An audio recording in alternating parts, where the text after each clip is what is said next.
The trip started like any other family road trip. Piled bags in the trunk, snacks in the back seat, and the slightly strained patience of parents trying to navigate both a car and squabbling kids.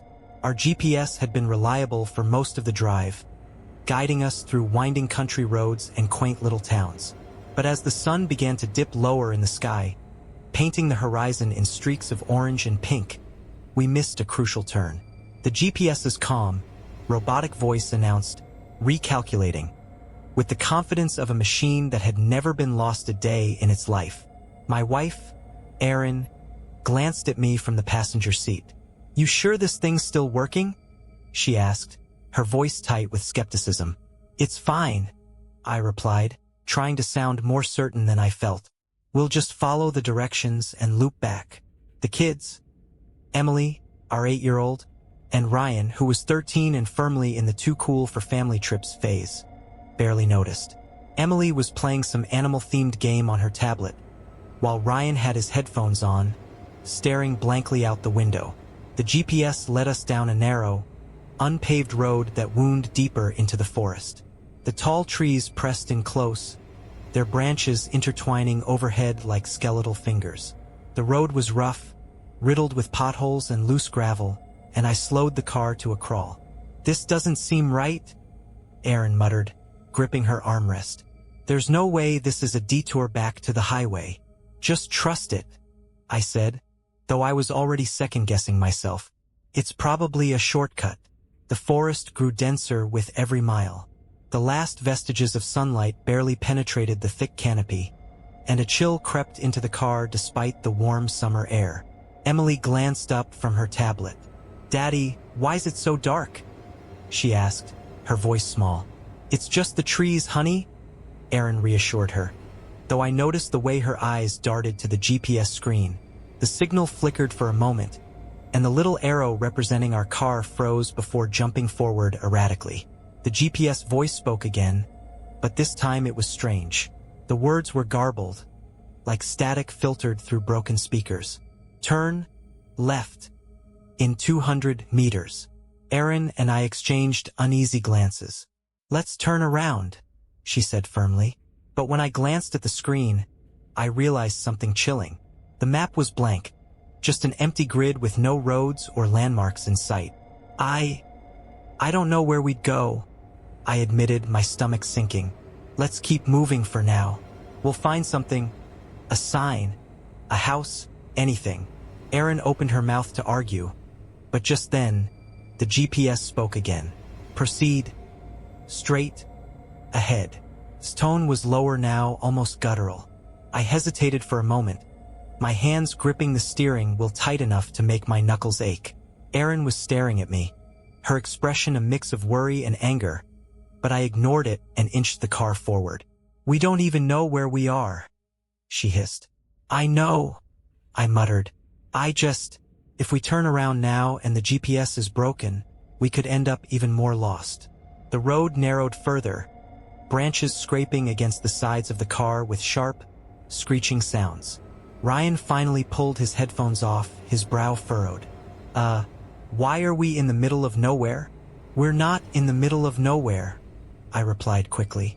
"We're just off the main road. It's fine." "It doesn't look fine," he said, glancing out the window. Emily whimpered and scooted closer to her brother.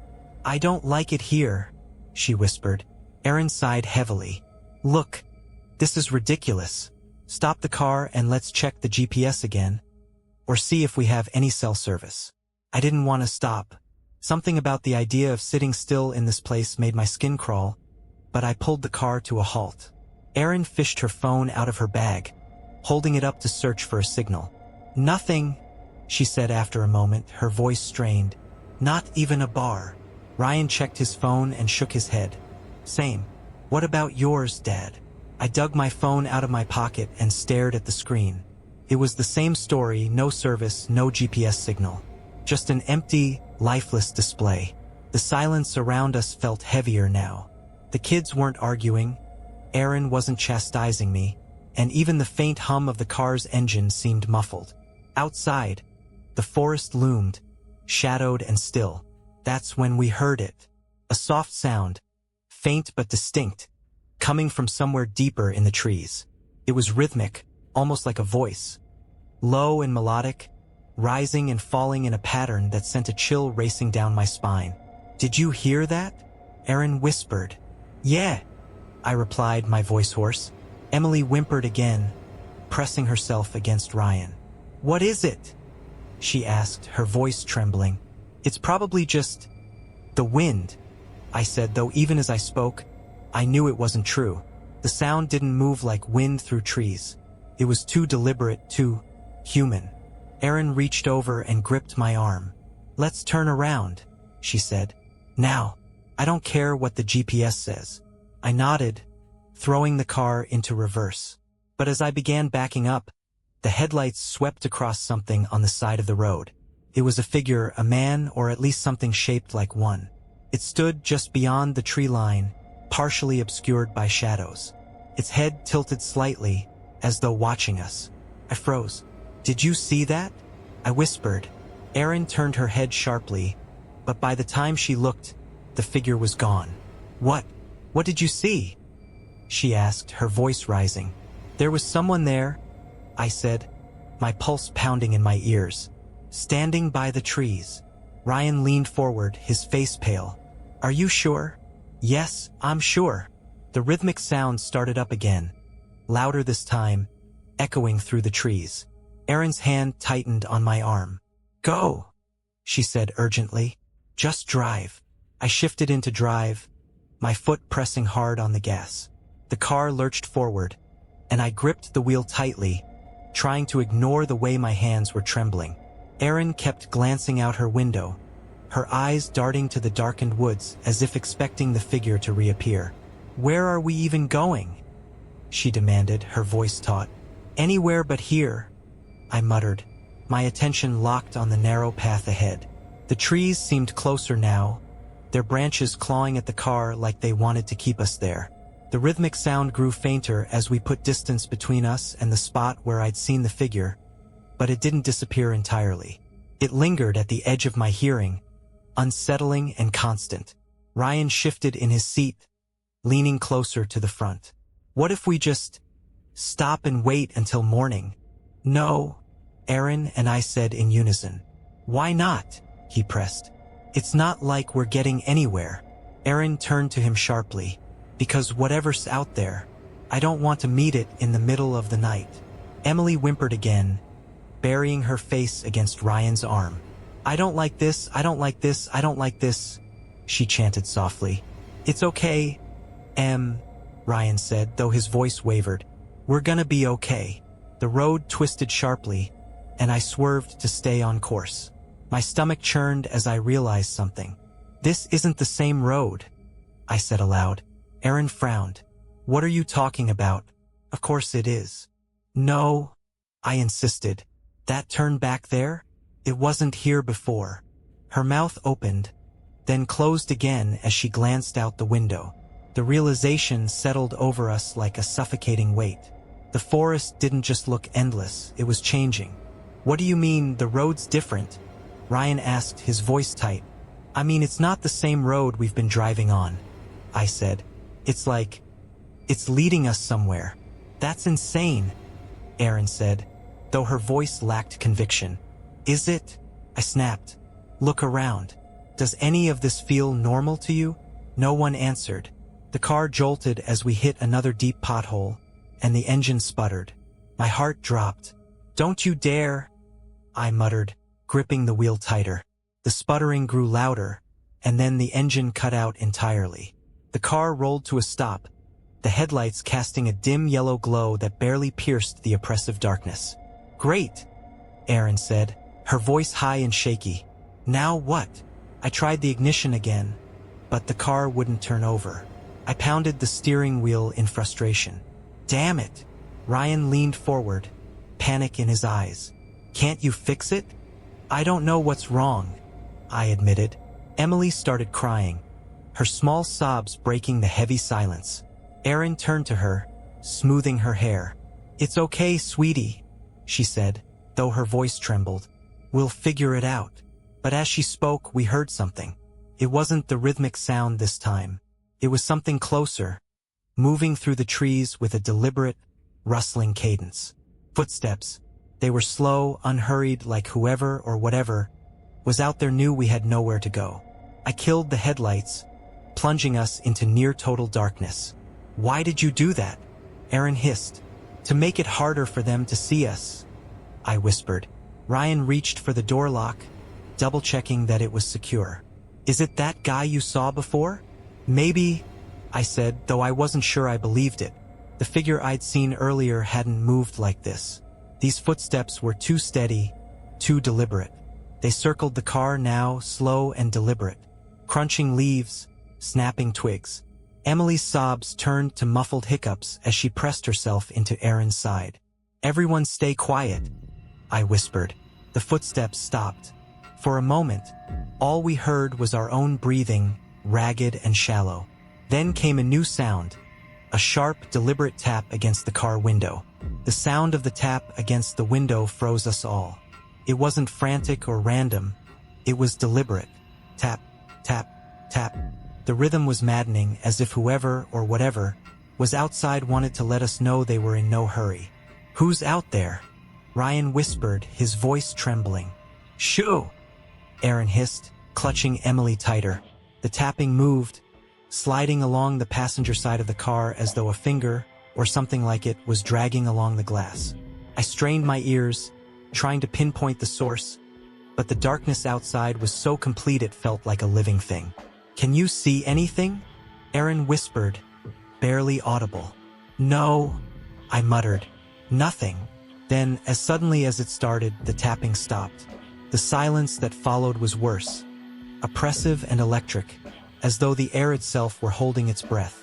"Maybe they're gone," Ryan whispered hopefully. And then, from somewhere behind us, a low voice rasped. "Why are you here?"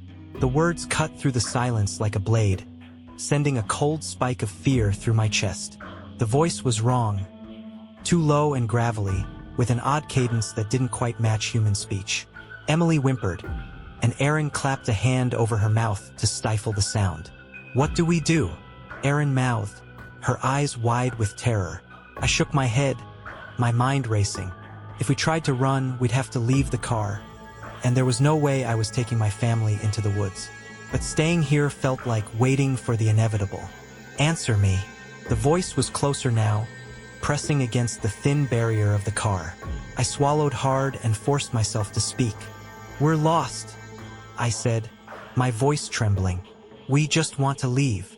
The silence stretched on, and I felt a bead of sweat slide down my temple. Then came the sound of footsteps again, slow, deliberate, circling the car. "You shouldn't be here," the voice said, almost a growl. "We know," Aaron blurted, her voice trembling. "We're sorry. We didn't mean to." "Quiet!" The voice snapped, and Aaron flinched. The footsteps stopped again, right by my window. My heart was pounding so loudly I could barely hear anything else. Then came a new sound, a faint scraping, as though nails were dragging across the metal of the car door. "Leave," the voice said, "before it's too late." "We're trying," I shouted, unable to stop myself. "The car, it won't start." A low, guttural chuckle echoed through the night, and the scraping sound grew louder. "Not my problem," the voice said, almost gleeful. Then there was a sharp bang against the roof of the car, and Emily let out a muffled scream. "Stop it," I shouted, my fists clenching on the steering wheel. The laughter faded, replaced by that awful silence again.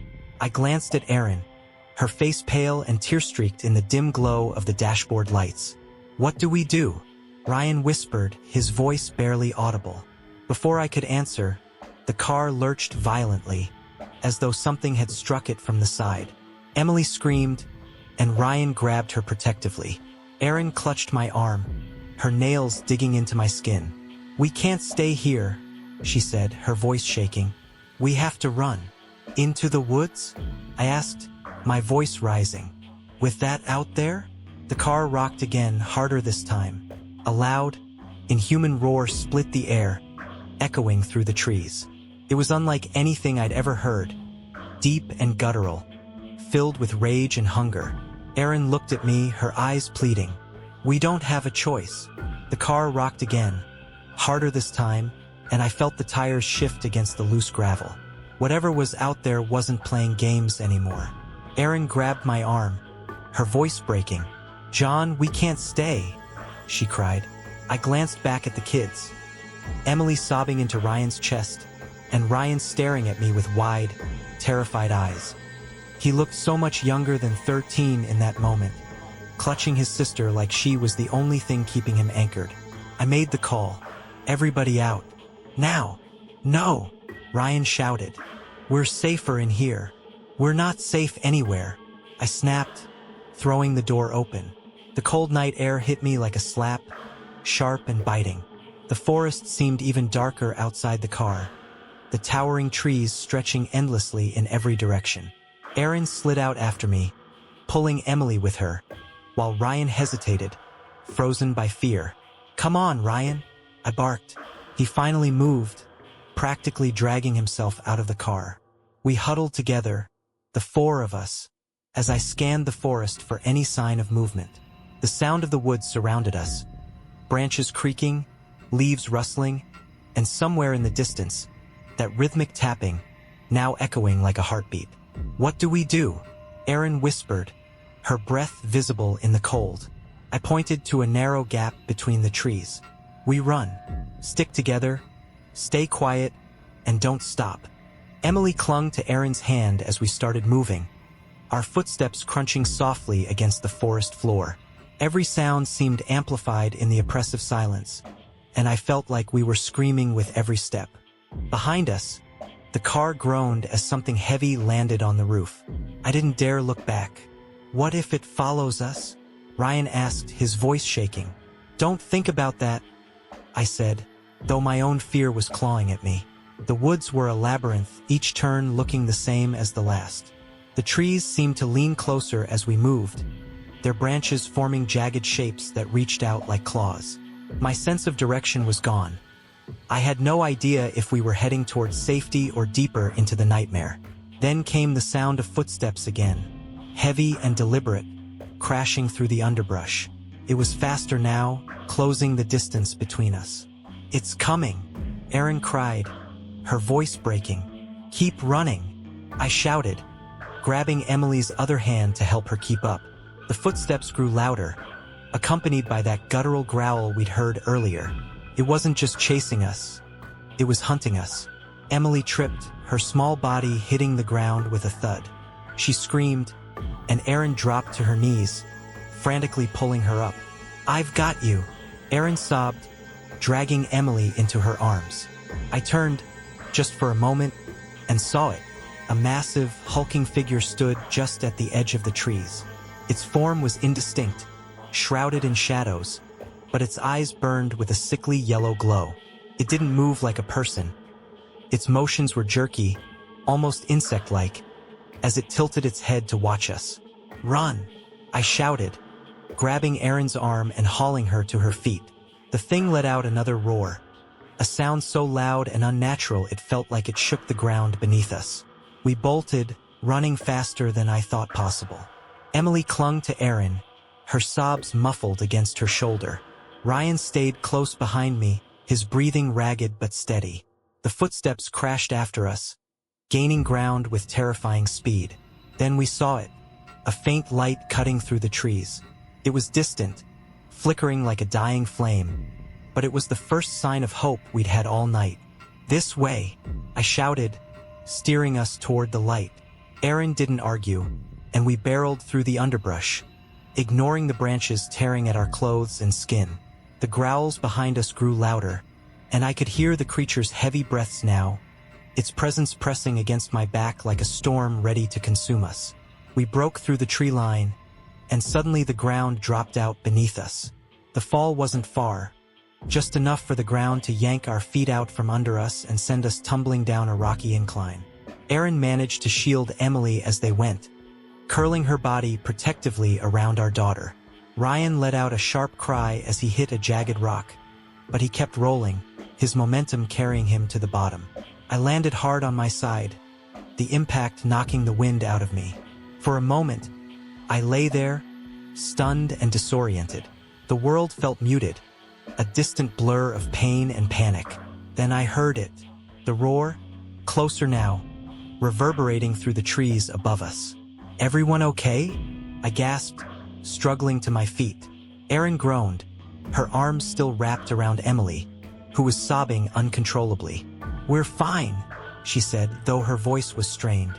Ryan clutched his arm, blood seeping through a tear in his sleeve. "I think I'm okay," he said, though his face was pale. I stumbled over to him, checking his arm. It wasn't broken, but the gash was deep. "We'll take care of it when we're safe," I said, though the word felt meaningless. Safe didn't seem like an option anymore. The light we'd seen earlier was gone, swallowed by the darkness, leaving us stranded at the base of the ravine. Above us, the trees loomed like towering shadows, and the creature's footsteps echoed as it moved along the ridge. "Stay low," I whispered, crouching and motioning for the others to follow. We pressed ourselves against the ravine wall, our breathing shallow. My ears strained for every sound, every movement, as I tried to calculate our next move. The growling returned, closer now, and I realized the creature was descending, its massive form crashing through the brush as it made its way down the incline. Erin grabbed my arm, her grip iron-tight. "What do we do?" she whispered, tears streaming down her face. "We keep moving," I said, though my voice wavered. "We have to." The ravine stretched out before us, a narrow path flanked by jagged rock walls. It wasn't much, but it was our only option. I gestured for Erin to take Emily and go ahead. "Ryan, you're with me," I said. Ryan nodded, though his hands were trembling as he clutched his injured arm. We moved as quickly as we could, half crawling along the uneven ground. The creature's growls grew fainter, and for a brief moment, I thought we might have outpaced it. Then, a branch snapped behind us, impossibly close. I whipped around just in time to see its shadowy form at the top of the ravine. It was massive, easily twice my height, and its limbs were long and grotesquely angular, like a spider's. It crouched there for a moment, its glowing eyes locked on us, before it leapt down. "Run!" I shouted. We bolted, adrenaline fueling our exhausted bodies. The path narrowed further, forcing us to squeeze between jagged rocks. Emily was crying hysterically, and Erin was practically dragging her forward. Behind us, the creature let out a bone-rattling roar, its long limbs slashing through the brush as it closed in. We rounded a corner, and suddenly the path opened up into a small clearing. In the center stood an old, dilapidated cabin, its wooden walls sagging with age. A faint light flickered in one of the windows, the same light we'd seen earlier. "Go!" I yelled, pushing Erin and Emily toward the cabin. Ryan stumbled, but I grabbed his arm and hauled him forward. The creature roared again, so close now I could feel the vibration in my chest. We reached the cabin just as the growls reached a deafening pitch. Erin threw the door open, and we all tumbled inside, slamming it shut behind us. For a moment we just stood there, gasping for breath. The only sound was Emily's soft sobbing and the pounding of my own heart. Then, from outside, came the sound of scratching long, deliberate strokes against the wooden walls. It wasn't giving up. The scratching was relentless, moving along the outer walls like claws testing for weakness. Each stroke sent a shiver down my spine. I pressed my back against the door, as if my weight alone could keep whatever was out there from getting in. "Check the windows," I rasped, my voice barely above a whisper. Erin nodded, quickly ushering Emily into a corner. Ryan stumbled to one of the grimy windows, peering through the warped glass. "I can't see it," he said, his voice shaking. "But it's out there. I can hear it." The cabin smelled of damp wood and mildew, its interior dimly lit by an oil lamp on a rickety table. The walls were bare except for a few broken shelves, and the floorboards creaked with every step. There was no furniture, no sign that anyone had lived here in years, except for the lamp, which burned steadily despite the oppressive damp. Erin turned to me, her face pale. "What do we do if it gets in?" I didn't have an answer. The cabin felt as fragile as a matchstick, a false sense of safety that could splinter apart at any moment. The scratching stopped suddenly, plunging the room into an eerie silence. "Is it gone?" Ryan whispered, his eyes wide. "No," I said. I could feel it, an oppressive presence that pressed against the walls, waiting, watching. Emily whimpered, her small voice breaking the stillness. "I don't like it here." "I know, baby," Erin murmured, holding her close. "We're going to be okay. I promise." The words felt hollow, but I didn't dare contradict her. Then came a loud bang against the door, so forceful it rattled the frame. Emily screamed, and Ryan jumped back from the window, his face pale. "It's trying to get in," he shouted. I grabbed the closest thing I could find, a broken chair leg, and braced myself. The door shuddered again as another impact shook the cabin. "Stay back," I yelled, motioning for Erin to keep the kids away. The pounding continued, each strike more violent than the last. Splinters flew from the frame, and I knew the door wouldn't hold much longer. Then, as abruptly as it started, the banging stopped. The silence was deafening. I strained to hear anything. Footsteps, growls, the scratching. But there was nothing.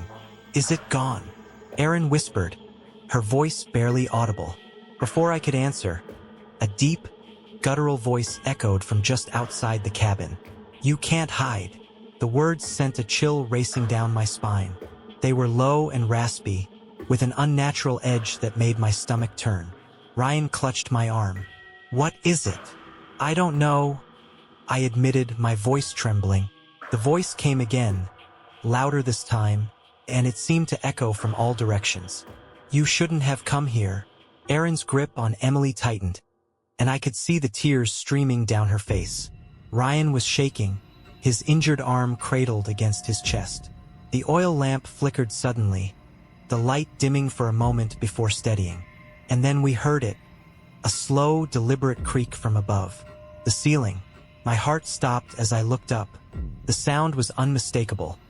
Footsteps, heavy and deliberate, moving across the roof. "How did it get up there?" Erin whispered, her voice cracking. "I don't know," I said, panic rising in my chest. The footsteps moved slowly, methodically, as if it was searching for something. The cabin seemed to groan under its weight, the old wooden beams straining with every step. Then came the voice again, this time from directly above us. "Come outside." The voice reverberated through the cabin, low and mocking. Each word sent chills through my body, as if they weren't just spoken but injected directly into my veins. Erin clutched Emily tighter, her face frozen in a mask of terror. Ryan stood rigid, his injured arm trembling as he stared at the ceiling. I tightened my grip on the makeshift weapon in my hand, a broken chair leg that felt utterly useless against whatever was outside. The footsteps on the roof continued, circling slowly above us. Each creak and groan of the old wooden beams felt like a countdown, a reminder that our fragile shelter wouldn't hold forever. "We can't stay here," I whispered, my voice trembling.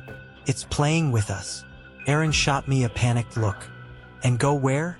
Back out into the woods?" "It's out there." I didn't have an answer. She was right. There was no escape, just different flavors of terror waiting beyond these thin walls. The voice returned, softer this time, but somehow even more chilling. "Don't make me come in there." Ryan's breath hitched, and he backed away from the window, his injured arm pressed against his chest. "Dad, what does it want?" "I don't know," I said, though the words felt hollow. Whatever it wanted, it wasn't anything we could give. The cabin creaked again, but this time it wasn't the roof. The sound came from the walls, a slow, splintering groan as if the wood itself was shifting. I glanced at the windows and felt my stomach drop. The shadows outside were moving. At first, I thought it was just the flickering light from the lamp, but then I saw it clearly. Shapes gliding past the windows, tall and thin, their movements fluid and unnatural. They weren't human, they couldn't be. "They're everywhere," Erin whispered, her voice trembling. Emily buried her face in her mother's shoulder, sobbing quietly. Ryan pressed himself against the far wall, his eyes darting to every corner of the room. The oil lamp on the table flickered violently, its flame shrinking and flaring as if something was pulling the air out of the room. "Stay calm," I said, though my voice betrayed me. A sharp knock came at the door. Just once, but it was enough to make Emily scream. Erin clamped a hand over her mouth, tears streaming down her face. "Please," Erin begged, her voice breaking. "Please, just leave us alone." The voice outside chuckled, a low, guttural sound that felt like it was burrowing into my skull. "You can't hide from what you've brought here." "What does that mean?" Erin snapped, her fear giving way to desperation. The voice didn't answer. Instead, the footsteps resumed, pacing along the roof, the walls, the very structure of the cabin. It felt as though the entire building was alive, groaning and trembling under the weight of whatever surrounded us. Then, with a sharp crack, a piece of the ceiling splintered. A jagged hole opened above us, and through it, I saw a glimpse of something horrifying: yellow, glowing eyes, and a twisted face that didn't belong to any creature I could name. "Move!" I shouted, grabbing Erin and Emily and pushing them away from the opening. The thing let out a deafening roar, and the walls of the cabin shuddered violently. The oil lamp tipped over, its glass shattering as the flame extinguished, plunging us into darkness. "Get to the door!" I yelled, my voice barely audible over the cacophony of noise. We scrambled toward the entrance, stumbling over debris in the pitch-black room. The creature's growls grew louder, and I could feel its presence pressing down on us, suffocating and inescapable. As we reached the door, the voice came again, this time directly in my ear. "You'll never leave." The voice felt like a knife against my sanity, sharp and relentless. My hand fumbled for the doorknob, slick with sweat, as I yanked it open. The night outside was suffocating, pitch black and eerily silent, as if the forest itself was holding its breath. "Go!" I shouted, shoving Erin and Emily through the doorway. Ryan hesitated for a split second, glancing back at the cabin as if expecting something to grab him. I grabbed his arm, practically dragging him out into the night. We bolted, our footsteps crunching against the uneven ground.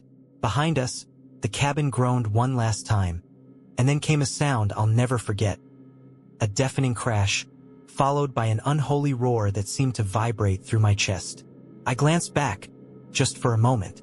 The cabin had collapsed inward, a heap of splintered wood and darkness. But something was moving in the wreckage, something tall and unnatural, rising from the debris like a shadow given form. "Don't stop!" Erin screamed, clutching Emily to her chest as she ran. The forest seemed even darker now, the trees twisting into grotesque shapes that reached for us as we passed. My lungs burned, and my legs felt like lead, but the sound of heavy footsteps behind us kept me moving. It was chasing us. Whatever was in that cabin, whatever had been tormenting us, wasn't content to let us go. Its growls grew louder, echoing through the woods like a predator closing in on its prey. "Where do we go?" Ryan gasped, stumbling beside me. "Just keep running," I shouted, though I had no idea where we were headed. The ground beneath us became uneven, roots and rocks jutting out to trip us at every step. Erin stumbled, nearly falling with Emily in her arms, but I caught her before she hit the ground. "Go, go, go!" I urged, pushing her forward. The growls behind us turned into a series of guttural, almost human-like cries, and I felt my stomach lurch. It wasn't just chasing us. It was toying with us, letting us think we had a chance before closing in for the kill. Then the forest opened up. Ahead of us was a wide, shallow river, its surface glinting faintly in the moonlight. The water wasn't deep, but it was moving fast, and the thought of crossing it with Emily terrified me. "We can't stop," Erin cried, as if reading my hesitation. I nodded, taking Emily from her and lifting her into my arms. "Hold on tight," I whispered to her, though my voice was shaking. Erin and Ryan waded in first, the icy water immediately soaking their clothes and slowing their steps. I followed, gripping Emily tightly as the current pushed against my legs. The growls were deafening now, and I could hear branches snapping as the thing barreled through the forest toward us. "Faster!" Ryan yelled, his voice breaking. We were halfway across the river when it reached the bank behind us. For the first time, I saw it clearly, its full, monstrous form illuminated by the faint light of the moon. It was tall, impossibly tall, with limbs that bent at unnatural angles. Its skin was dark and slick, like wet stone, and its face, if you could call it that, was a mass of shifting, writhing shapes. But it was its eyes that terrified me the most. They burned with a sickly yellow light, locking onto us with a hunger that felt ancient and endless. It stepped into the river, its movements slow and deliberate, as though it knew the water couldn't stop it. "Keep going," I shouted, my voice hoarse. The cold water bit at my legs, threatening to drag me under, but I pushed forward. Erin reached the far bank first, scrambling onto the rocks and pulling Ryan up behind her. I was just a few steps away when I felt it. The thing's hand or claw or whatever it was brushed against my back, sending a shock of icy dread through my body. Emily screamed, clinging to me with all her strength. "Dad!"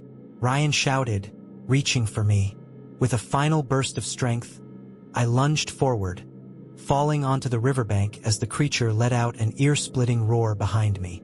Erin and Ryan grabbed my arms, dragging me up and away from the water. The thing didn't follow. It stopped at the edge of the river, its glowing eyes fixed on us. For a moment, it just stood there, its form towering and monstrous. Then, slowly, it stepped back into the shadows, disappearing into the darkness as if it had never been there. We didn't stop running. We ran until our legs gave out, crashing through the underbrush with no sense of direction, just raw desperation driving us forward. My chest ached, each breath a ragged gasp that barely kept me conscious. Erin was ahead of me, clutching Emily, who was silent now, her head buried in her mother's shoulder. Ryan was close behind, his face pale and streaked with tears, his injured arm held tight against his chest. Eventually, the trees began to thin. The oppressive darkness gave way to faint moonlight, illuminating a clearing ahead.